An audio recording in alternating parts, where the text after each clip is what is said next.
Salut la famille et bienvenue sur notre chaîne. Dans la vidéo que vous allez regarder, le prophète Elipada vient avec des paroles d'avertissement. Et vraiment, lorsqu'il parle, tu comprends que vraiment, il n'est pas vraiment très content. Pourquoi? Parce que la chose d'abord que Dieu n'aime pas, c'est d'abord l'incrédulité. Et il vient pour avertir, dans ses propos même il dit, je viens pour vous avertir une dernière fois. Une dernière fois. Donc dans cette vidéo, je vais vous laisser écouter ce qu'il dit attentivement, les paroles qu'il donne aux Ivoiriens, les paroles qu'il donne à l'église, ainsi de suite. Et n'hésitez pas de dire ce que vous en pensez en commentaire. Merci beaucoup et que Dieu vous bénisse abondamment. Shalom. Dans sa puissance et dans sa richesse infinie, veut alerter les nations et nos nations. Le problème, les gens n'écoutent pas. Les gens n'écoutent pas. Je prie ce soir que vous entendiez et vous écoutiez la parole de l'Éternel. Celui qui écoute la parole de l'Éternel se sauve. La nation qui écoute la parole de l'Éternel se guérit. Le peuple qui écoute la parole de l'Éternel se sauve. Bien-aimés, vous devez comprendre que de la même façon, le monde a ses dirigeants. De la même façon, le monde a ses représentants, a ses dirigeants. Ainsi, Dieu également a suscité ses dirigeants, qui sont des prophètes, des pasteurs, des évangélistes, des docteurs, mais des prophètes à qui Dieu révèle sa voix. En Amos chapitre 3, la Bible dit: est-ce qu'il arrivera un malheur sans que Dieu n'en soit l'auteur? Arrivera-t-il quelque chose sans que Dieu ne nous en informe à l'avance? Dieu nous informe de tout ce qui doit nous arriver, soit par des songes, soit par des visions, soit par des prophéties, soit par des avertissements, des conseils. Mais c'est nous qui n'y prêtons point garde, c'est nous qui n'écoutons pas. C'est nous qui n'écoutons pas. Et il nous arrive que des malheurs. Il arrive que des malheurs à nos nations, parce que nos nations ont décidé de se foutre des prophètes, de ne point écouter la voix de leurs prophètes, de ne point écouter la voix des envoyés que Dieu suscite en leur sein. Et je m'adresse à la Côte d'Ivoire. Écoute la voix de l'Éternel, ton Dieu, à travers la bouche de son prophète et de tous ces prophètes véritables dans cette nation. C'est à ce seul titre, Côte d'Ivoire, que tu te guériras, que tu te sauveras. Amen.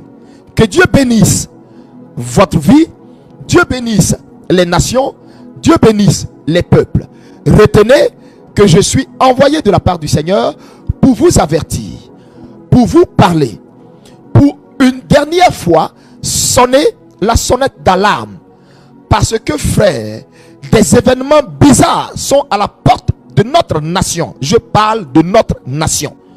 Bien-aimés, il est important que nous ayons l'information pour savoir comment nous tourner vers Dieu, non des idoles, non le maraboutage, non des faux dieux, des dieux de Baal, non des sacrifices ou des rituels quelconques, mais vers la seule personne de Jésus-Christ qui nous avertit parce qu'il veut sauver un grand et un maximum de personnes. Ce soir, je suis votre frère. Je suis votre ami. Je suis votre fils. Je suis votre prophète. Et je viens de la part du Seigneur pour que vous et moi puissions savoir dans le plan, dans le conseil divin, qu'est-ce qui a été décidé. Qu'est-ce qui a été décidé? Que Dieu nous bénisse et que la gloire seule soit à Jésus-Christ. Que nous ayons les cœurs tournés vers le Seigneur dans une attitude de repentance. Quiconque va prendre ces messages qui vont être donnés avec orgueil, mais rencontrera le Dieu qui m'a mandaté et m'envoie ce soir. Quiconque va le prendre avec un quelconque orgueil, une quelconque suffisance, rencontrera l'Éternel qui m'envoie. C'est pourquoi que l'humilité guide nos cœurs pour que ensemble nous puissions donner à Jésus-Christ toute la place qui lui revient de droit dans notre nation. Voici maintenant, si mes calculs sont bons, que nous avons pris un temps de jeûne par rapport à notre nation. 7 jours de jeûne précisément. 7 jours de jeûne pour demander à Dieu sa miséricorde sur notre nation, pour demander à Dieu sa pitié sur notre nation. Vous savez, on n'a même pas besoin d'être prophète pour savoir que des signes sont devant nous qui n'augurent pas de lendemain stable. Force est de le reconnaître. Force est de le reconnaître. Tous les ingrédients sont réunis pour qu'un boom, nous tous nous éclabousse. Nous tous, vous et moi. Alors frère, je voudrais vous poser cette question, la suivante. Saurais-je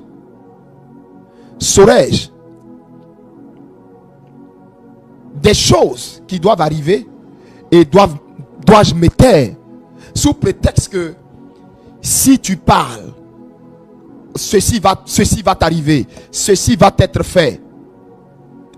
Est-ce mauvais de prévenir même le méchant? Parce que même le méchant, le Seigneur l'aime. Est-ce mauvais de prévenir pour nous dire Jésus-Christ de Nazareth est amour, mais à la fois il est un feu dévorant? Te prévenir, est-ce un défaut ou est-ce mal agir que de te prévenir? Je peux me taire, mais j'ai fait le choix de parler pour que tu ne dises pas que je ne t'avais pas averti. Je peux me taire. Je peux me taire maintenant même, à l'instant. Souvenez-vous,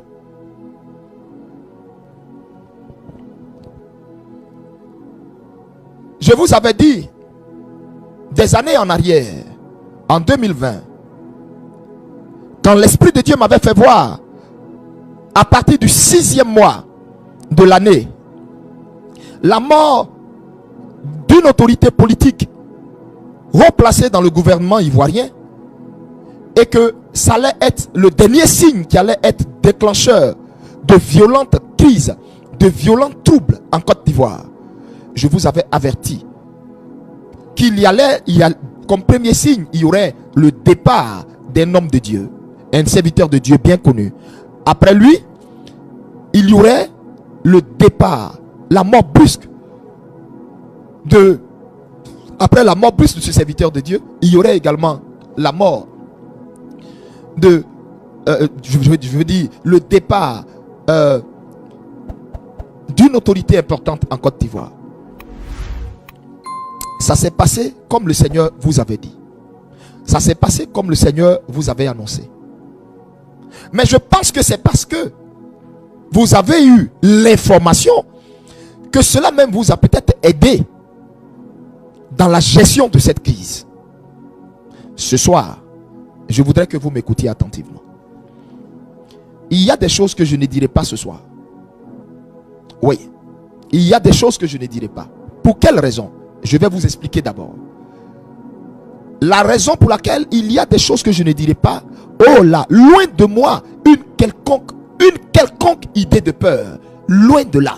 Ma vie, je l'ai sacrifiée à Jésus, elle lui appartient. Et il peut en disposer comme bon lui semble. Mais comme bon lui semble. Pourvu que moi je fasse mes choses dans sa volonté à lui. Je répète, ma vie, elle est sacrifiée sur l'autel de la croix de Christ. Et il peut en disposer comme bon lui semble. Je n'ai ni peur de quiconque peut tuer mon âme. Du moins, de quiconque peut tuer ma chair. Je n'ai ni peur de quiconque peut tuer mon corps. Ou de quiconque peut m'emprisonner ou me mettre je ne sais où. Je n'ai ni peur. Absolument pas. Absolument pas. Mais j'ai plutôt peur de celui-là qui peut disposer de mon âme, mais en une fraction de seconde comme bon lui semble. Et si celui-là me dit parle, ne te tais pas, je parle et je ne me tairai pas. Je ne me tairai pas. Et je parlerai pour trois raisons. La première raison, en tant que fils de ce pays. La deuxième raison, en tant que citoyen de ce pays. La troisième raison, en tant que prophète, autorité ecclésiastique dans ce pays,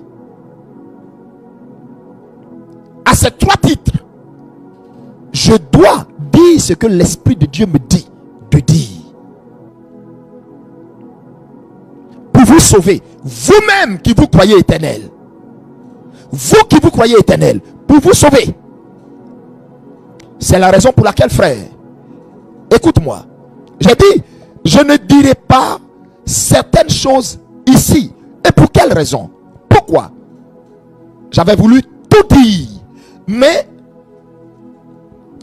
après prière, la journée d'aujourd'hui, je ne veux pas donner certaines informations pour que le diable et sa clique en dispose comme non. Non.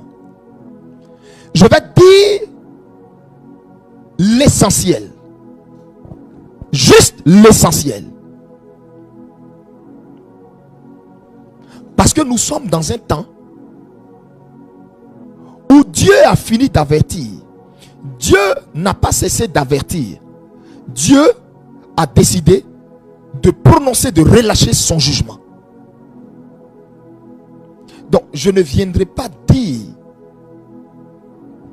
des choses qui vont amener des gens à vouloir essayer de voir s'il n'y a pas lieu de faire certaines choses pour... mon ami, le cœur de Dieu c'est aussi secret. Ce qui t'est donné à toi. La Bible dit les choses cachées sont à Dieu et les révélées sont à nous. Ce sont les révélées que je te dirai. Et certaines choses, je ne te les dirai pas. Je ne te les dirai pas. Pour quelle raison?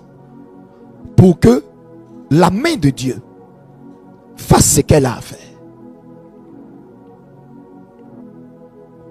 Que Dieu bénisse chacun de nous.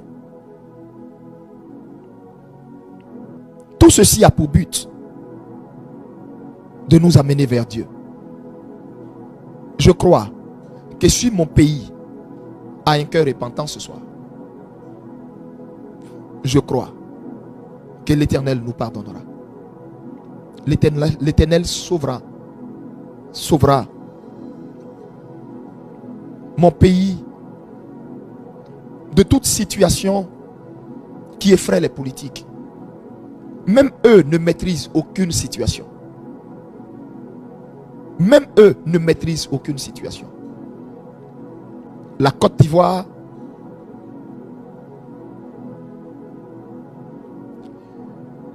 est une marmite d'eau qui est arrivée à débordement. Ils le savent tous. Tout peut partir en vrille à tout moment. Dans la mesure où ce sont les mêmes acteurs